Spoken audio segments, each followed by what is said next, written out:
Welcome back to my channel, and today we're going to do a January reading wrap up. And if you don't know me, my name's Ember and I like to read things.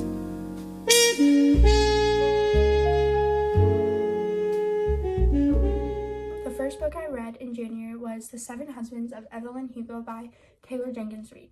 Now, if you don't know who Taylor Jenkins Reid is, she wrote Daisy Jones and the Six, Atmosphere, and many other books, which I have only read Daisy Jones and the Six, and obviously this one. If you don't know what this book is about, we are following Monique Grant, who's a writer for Vivant, for the article Vivant, and Evelyn Hugo, a reclusive Hollywood star. She has not talked to anybody about her story. She has told nobody anything. She was kind of known to have a scandalous life. Nobody really knows what happened to Evelyn throughout her life because she hasn't said anything to anybody. And she offers Vivant this chance at an exclusive story, and she specifically asks for Monique.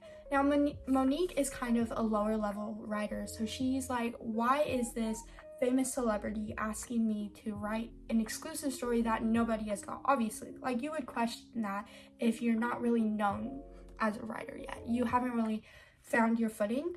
And so Monique goes to Evelyn Hugo, and Evelyn is basically like, I don't actually want you to write a story for Vivant. That's not why I asked you here. Evelyn wants to give Monique this story so Monique can write a book after Evelyn dies. Which, crazy. Why would you ask this stranger to write an exclusive book that nobody has ever gotten? And she will probably make billions from this story. What's happening, right? So obviously there's something going on behind. There was something that happened in the past that made Evelyn not tell anybody her story. And so the reason why she asked Monique is kind of revealed at the end, and I kind of saw it coming. Well, no, I didn't see that coming, but I feel like I made a connection from the start about kind of an inkling that was going to happen in the end. You kind of know where it's going almost, but this whole story, the messages in the story, I feel like are so important. It was so well done. The interview-esque-ness of this book, I always love that type of book. I feel like it's so immersive and it really makes you think about each and every character in their own right. And I really love that part of it. Taylor Jenkins Reid is such a good writer. She's able to make stories that really show the human emotion, and she is able to make these flawed characters that are so flawed that you can find those connections within them. And I feel like that's so interesting to read about because she's always doing that in her books, or at least the two books I've read. Her flawed characters are what make them human, and I feel like that really is why I love her books so much, because she can write the human experience so well. And especially with this character, Evelyn Hugo, you see her life and you see how hard she had to work to get to the top and what she had to overcome. And in some ways I feel like that's so inspiring, but also you saw what fame does to somebody, and that is just so interesting to see in the mind of a person who has had such a hard life and then goes on to be in the spotlight for most of it. I feel like that was just so interesting. And like I said, the messaging in the story, the themes, there are LGBTQ themes, and I feel like reading that media in a book is so important to have that representation, because there are so many people who are still trying to figure themselves out, and it is always important to show that in a book. After all that, I gave this book a 5 stars. Like I said, I really thought the messages were important, and this is such an important book to read, and I highly recommend this. We started 2026 off so well. I'm so happy about that. The book I read was Mate by Ali Hazelwood. Now, if you don't know what this is an interconnected standalone series along with Mate. I'm pretty sure this might be a series, I have no idea, but if you have not read Bride, it's kind of hard to explain this book because there would be spoilers if you haven't read Bride. But Bride, so there is vampires, there are werewolves, or they're called wares, and then there is the human world, and these species all coexist, but not necessarily well. Like, they don't like each other very much, so that causes a lot of turmoil and a lot of just like not trust. Like, they don't trust each other, obviously, because they hate each other. But so the vampires and the humans had this like treaty or whatever. But with this treaty, because they didn't trust each other, they would send a child of a very important like being in their species to the other species, if that makes sense. So the humans would send a human child to the vampires, and the vampires would send a vampire child to the humans. And if one of these species did not follow the treaty they had, they would kill this child. So it's basically like a way for them to have like thought behind breaking this treaty, because this very important child would die. And obviously people don't want that. That's what their thought process was behind that. And so in the first book, Bride, we follow Misery, and Misery is sent to the werewolves. She's sent to the werewolves to kind of be that, she was a child like sacrifice when she's younger to the humans, so she came back and her best friend went missing, and so Misery was sent to the werewolves for an arranged marriage with like the pack leader, the alpha. And so that's kind of what that story was. Now, if you have not read Bride and you don't want any spoilers, please skip to this time, but otherwise I'm going to be talking about it with spoilers. So Serena, she, at the end of the book, we find out that at the end of Bride, we find out that Serena is half were, half human, which is like crazy in this world. Like, no one knew this is possible. No one knew their anatomy could work together to reproduce.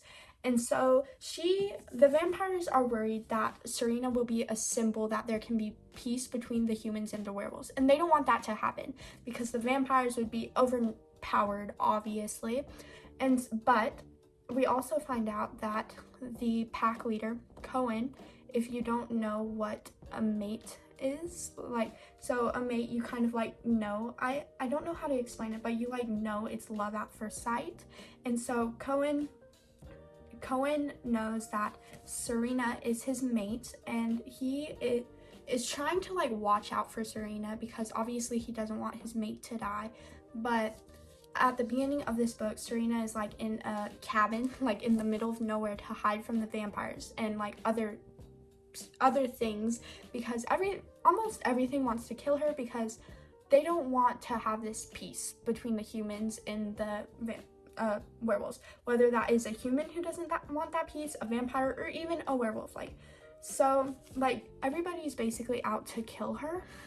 And Cohen doesn't want her to die, but Cohen is also like kind of wants to stay away from Serena. He doesn't want to be with his mate. He's kind of saying that it's more of a sexual attraction and not love, because he wants to push Serena as far as possible. But Cohen ends up taking Serena into his own home, and they get along the best they can. And then at one part, if you've read this book, she's a werewolf, half werewolf, and she goes into heat for very many pages. And in order to stop this process, there are things that must be done. And if you've read this book, you know, honestly, it's kind of traumatizing because it goes on for almost, like, I swear, 80 pages.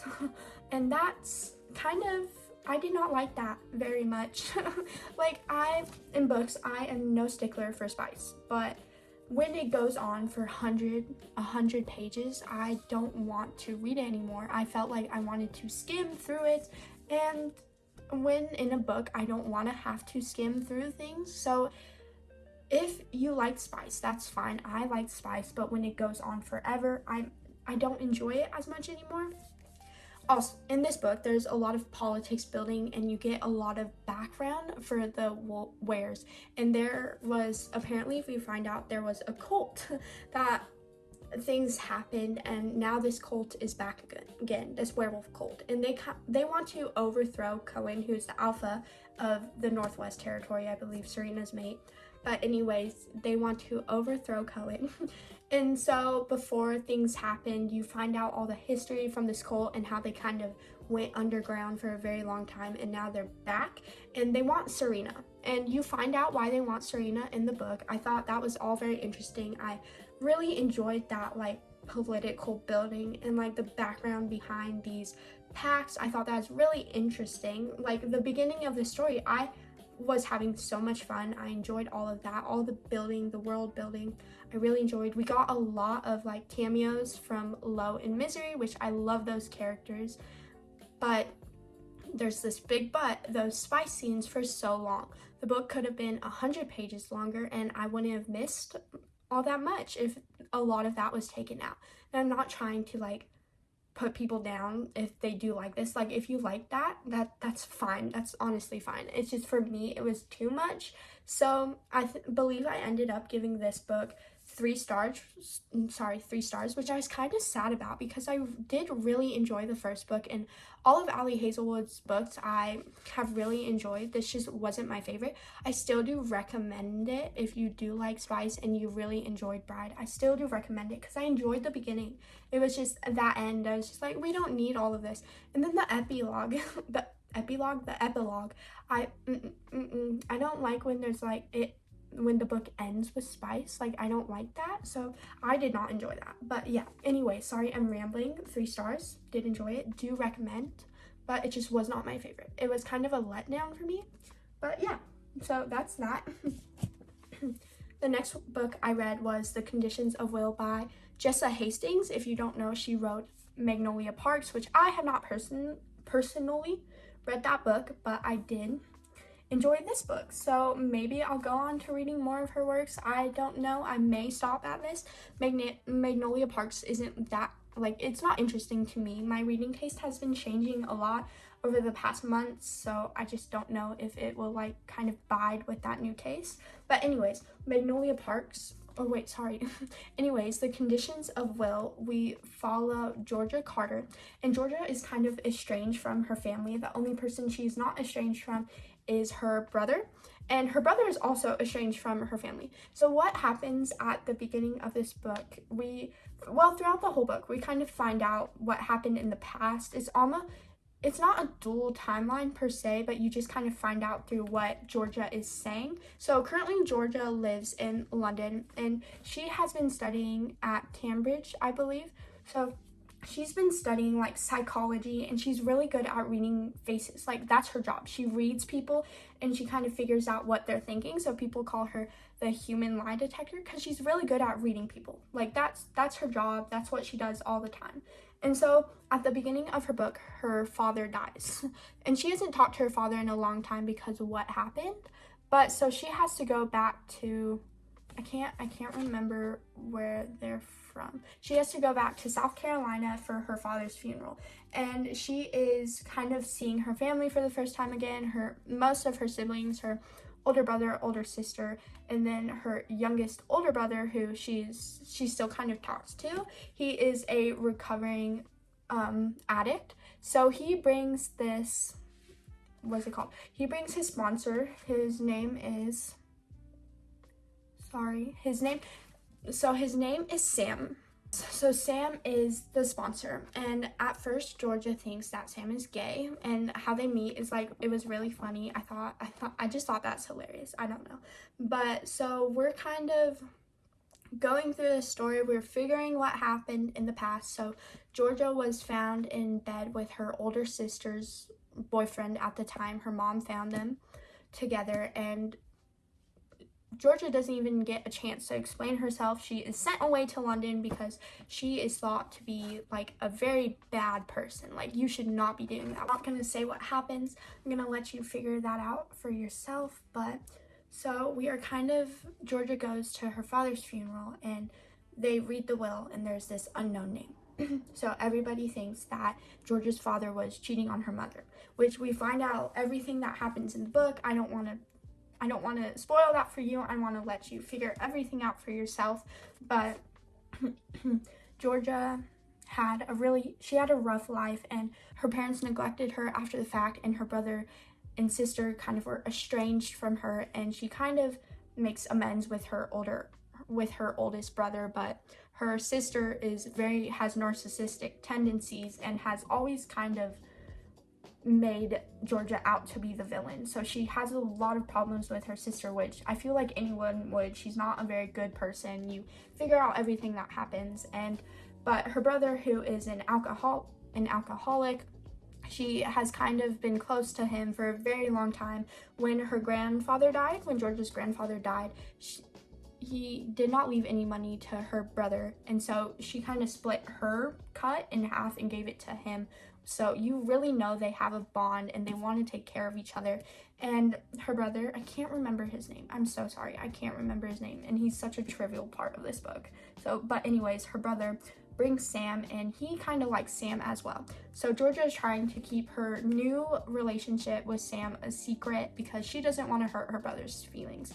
And then her brother finds out and everything breaks loose. It's not good. Anyways, yeah. But I feel like I did such a bad job at explaining this book, but I really enjoyed the writing in it. I feel like, even though it's not a fantasy book, I felt it's like really whimsical, and her descriptions were really funny. She has very humorous writing. I would definitely read more of Jessa Hastings' books if it was similar to this. I feel like this was so fun. It had really good messaging and everything. I feel like it's a really fun read that is really important, which is always a great combination. So I do really recommend this book. I gave it 4.5 stars. Like, her writing was most of that. It was just really immersive and really interesting to read, and I was really having fun with the psychology that you got to learn, because Georgia deals with a lot of psychology because that's her job, reading people. And I just thought that was really interesting. I don't know if Jessa Hastings had to study all that, or if she went to school for that, but I felt like it's really interesting. I would love to look more into human psychology because of this book. So I think that was a really interesting part. I know some people didn't like that on lots of things Georgia was explaining what's happening through facial features. I don't know, I know some people didn't like that. I really enjoyed it. You got to learn so much about the human psyche. I'm not sure if those things are true, but it was really interesting. Definitely recommend. And then the next book I read, which will be in a vlog in February, is Love Theoretically. So if you don't know, this is Ali Hazelwood, so she also wrote Mate. But if you don't know what the Love Hypothesis is, that's the first book in this interconnected standalone series, and I really enjoyed this one. It's not my favorite. I still like the Love Hypothesis a little more, but we follow Elsie and Jack. And so Elsie is kind of she's very broke. She doesn't have a lot of money, and she has diabetes, so she can't really pay for her insulin. And so Elsie is a very broke physicist, and she's looking for a job. She's been on the job market for a long time. Since she doesn't make a lot of money in her job currently, she's teaching a lot of different classes. So she teaches a lot. She has a lot on her plate with these classes.